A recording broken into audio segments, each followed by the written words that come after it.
जी हाँ, ये रहा आपका आज 27 मार्च 2023 का प्रश्न पत्र आईसीएसई बोर्ड।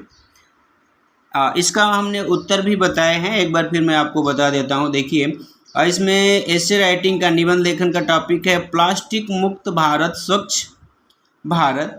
इस अभियान को सफल बनाने हेतु सरकार के तथा अपने प्रयासों पर एक प्रस्ताव लिखिए, यानी गवर्नमेंट ने क्या किया और आपने क्या किया है, इस बात को लिखना है आपको निबंध के रूप में।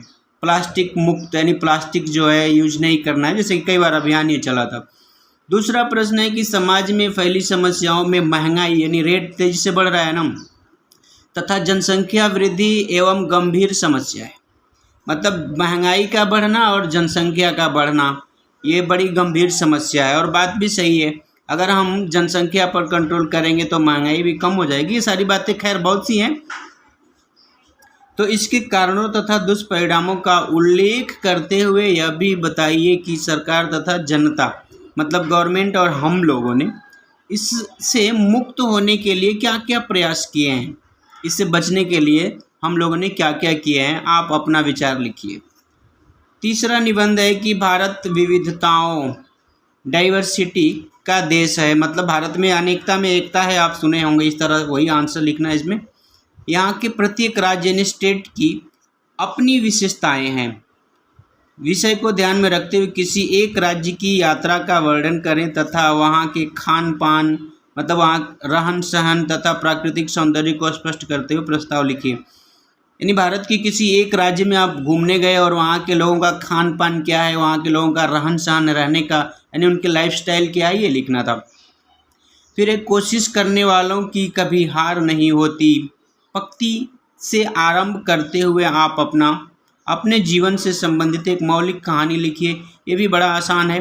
जो भी कोशिश आप सुने हैं ना, इस पे गीत भी है, कविता भी है, बड़ा अच्छा टॉपिक है ये।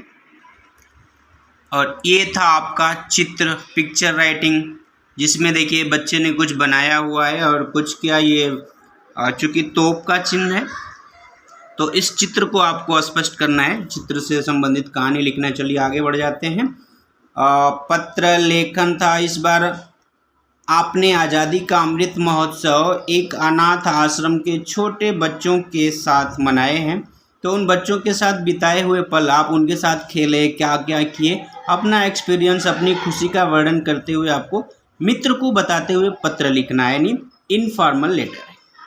फिर आपने MI पता है ना, MI कंपनी की मोबाइल है तो अथवा किसी अन्य कंपनी का मोबाइल ऑनलाइन आपने ख़रीदा है, उसमें कुछ खराबी आ गई है और अभी गारंटी टाइम में भी है, मतलब इसकी गारंटी पीरियड है, तो उसे बदलने का अनुरोध करते हुए उस कंपनी के प्रबंधक को पत्र लिखिए, यानी चेंज करने के लिए, एक्सचेंज करने के लिए।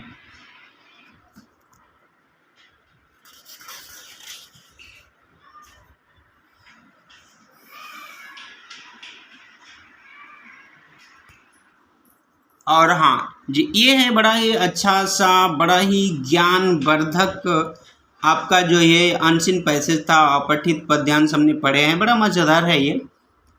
इस पाठ से बड़ी शिक्षा मिलती है कि हमें जो कुछ भी मिला हुआ है ना, हमारे पास जो भी है, हमें उसमें प्रसन्न रहना चाहिए, खुश रहना चाहिए, दूसरे को देख करके हमें हैरान नहीं होना चाहिए। तो बड़ी अच्छी बात है।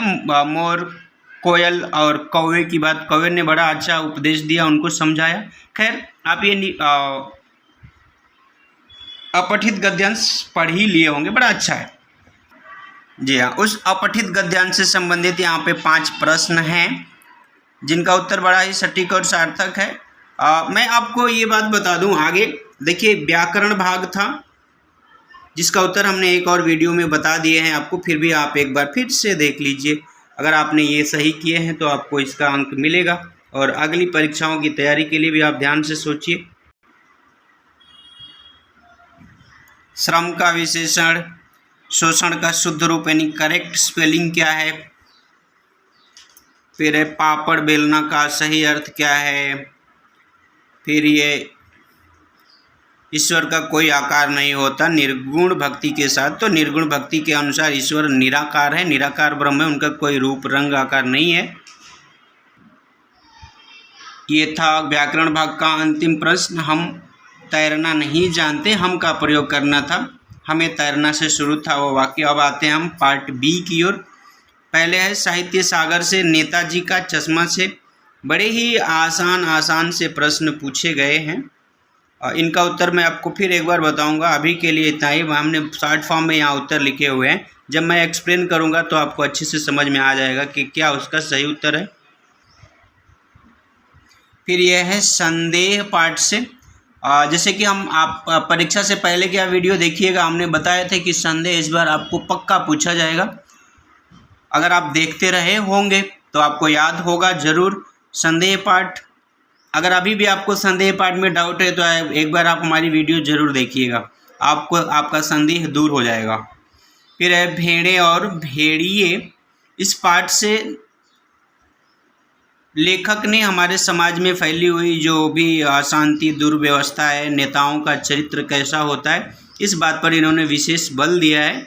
आप भेड़े और भेड़िए की वीडियो देखेंगे तो और बातें समझ में आ जाएगी। इसका उत्तर मैं अगली वीडियो में ज़रूर बताऊंगा। आगे देखिए, आगे मैं अभी आपको इसका बड़ी ही अच्छी बात बताने जा रहा हूं।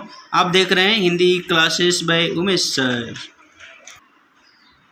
जी हाँ, साहित्य सागर के पद्य भाग से ये प्रश्न है। वह जन्मभूमि मेरी की ये पंक्तियाँ हैं और उनसे संबंधित यहाँ पे आप देखिए प्रश्न है कि रघुपति कौन थे, यानी राम, और उनका जन्म किस युग में हुआ था, तो त्रेता युग में इनका जन्म हुआ था। बहुत सी बातें हैं, पूरे प्रश्नों के उत्तर में आपको ये एकदम बोलने का है, कुछ भी लिखने की ज़रूरत हमें नहीं है, सारे आंसर हमें ज़बानी याद है। मैं एक बार फिर आपको बोल के बताऊंगा। पहले मैं आपको एक बार पूरे प्रश्न बता देता हूँ। प्रश्न 9 जो है सूर्य के पद से है। सूर्य के पद से ये प्रश्न थे। कुछ हमने शॉर्ट फॉर्म में इनके उत्तर लिखे हुए हैं जो शायद आपको समझ में नहीं आएगा। अभी मैं फिर बताऊंगा, एक बार पूरा प्रश्न आपको बता देता हूं। उसके बाद प्रश्न 10 था भिक्षुक। पहले की वीडियो में हमने बताए थे कि भिक्षुक इस